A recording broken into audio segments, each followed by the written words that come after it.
ଜାଣିଛ ଗପ ତମେ ଗପ ଜାଣିଛ ତା ବିଷୟରେ ଗପ ଗୋଟେ ଜାଣିଛ ତମେ ଜାଣିଛ ତମେ ପାଠ ପଳେଇ ଆସ ଗପ କିଛି ଜାଣିନା ଦିଦି କଣ ନା ଜାଣିଛ ନା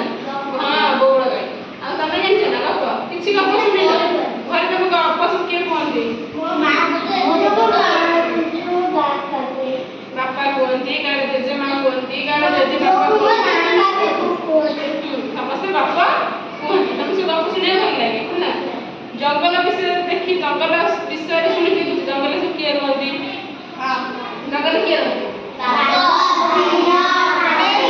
ବିଭିନ୍ନ ପ୍ରକାର ପଶୁ ପକ୍ଷୀ ବାସ କରନ୍ତି ତା ଦେହରେ ଜଙ୍ଗଲରେ ଦେଖିଛ ସବୁଠୁ ମାନେ ବଡ଼ ମୋଟା ଗୋଟେ ଜୀବ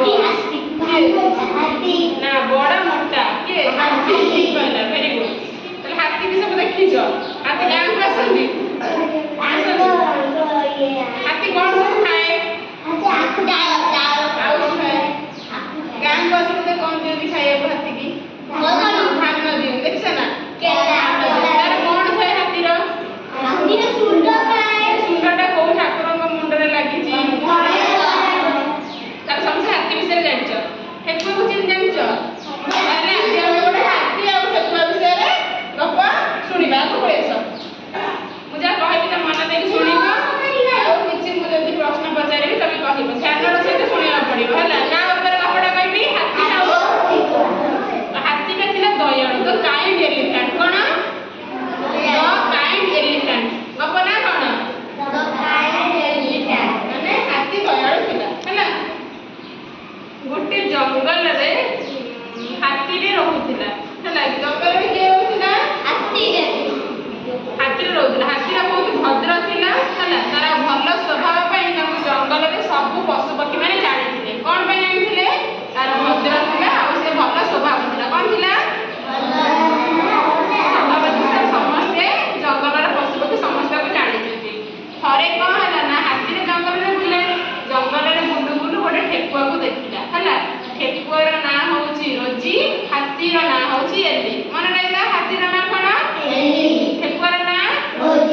ରୋଜି ସାରେ ରୋଜି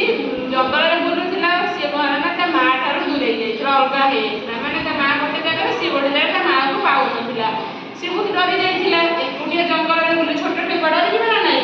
ଡରିଗଲା ମନେ ମନେ ତା ମାଆକୁ ଖୋଜୁଥିଲା ମାଆକୁ କୋଉଠି ଦେଖିବି ମା ପାଖକୁ କେମିତି ଯିବି ଖୋଜୁଥିଲା ସେଉଠୁ ତାର ହାତୀ ଦେଖା ହେଇଗଲା ହାତୀ ଦେଖା ହେଲେ କଣ ହବ ଠେକୁଆ ସହିତ ଏଲି ଦେଖା ହେଲା କଣ ହବ ହାତୀ କଣ କରିଦେଇପାରେ ହାତୀ କଣ କରେ ମାରିଦିଏ ନା ନାଇଁ ବଡ଼ ମୋଟା ମୋଟା ଦେଖିଛ ନା ସେ କଣ କରିବ ଚଢିଯିବ ଯଦି ଠେକୁଆ ମରିଯିବ ସିଏ ହାତୀ କିନ୍ତୁ ସେମିତି କଲା ନାହିଁ ହାତୀ କଣ କଲା ନା ଠେକୁଆକୁ ଦେଖିକି ସାନ୍ତ୍ୱନା ଦେଲା ବୁଝେଇଲା କହିଲା ତୋର କିଛି ହବନି ମୁଁ ତୋତେ ମାରିବିନି ମୁଁ ତୋତେ ନେଇକି ତମ ଘର ପାଖରେ ତମ ପରିବାର ଲୋକଙ୍କ ପାଖରେ ଛାଡ଼ିଦେବି କିନ୍ତୁ ହାତୀ କଣ କଲା ନା ଯୋଉ ଠେକୁଆକୁ ଧଇଲା ଠେକୁଆକୁ ତ ପିଠି ଉପରେ କେମିତି ବସେଇବ ଠେକୁଆ ଚଢିବ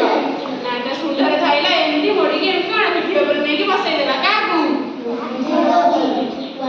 ରୋଜିକୁ ନେଇ ବସେଇଦେଲା ତାପରେ ସିଏ ନେଇକି ତାକୁ କୋଉଠି ଛାଡ଼ିଦେଲା ତା ପରିବାର ପାଖରେ ତା ମା ପାଖରେ ଛାଡ଼ିଦେଲା ତାପରେ ସେଉଠୁ ସମସ୍ତେ କଣ ତା ଯୋଉ ଠେକୁଆର ପରିବାର ଲୋକ ଖୁସି ହେଇଗଲେ ଆଉ ଜଙ୍ଗଲର ଯେତିକ ପଶୁ ପକ୍ଷୀ ଦେଖିଲେ ହାତୀର ଦୟାଳୁ ଗୁଣ ଦେଖିଲେ କି ଗୁଣ ଦେଖିଲେ ହାତୀ ପରକୁ ସାହାଯ୍ୟ କଲା ଆଉ ତାର ଦୟାଳୁ ଗୁଣ ଥିଲା ସେଥିପାଇଁ ଜଙ୍ଗଲର ଯେତିକ ପଶୁ ପକ୍ଷୀ ମାନେ କଣ ହେଲେ ତାପରେ ଖୁସି ହେଲେ କହିଲେ ଯାହା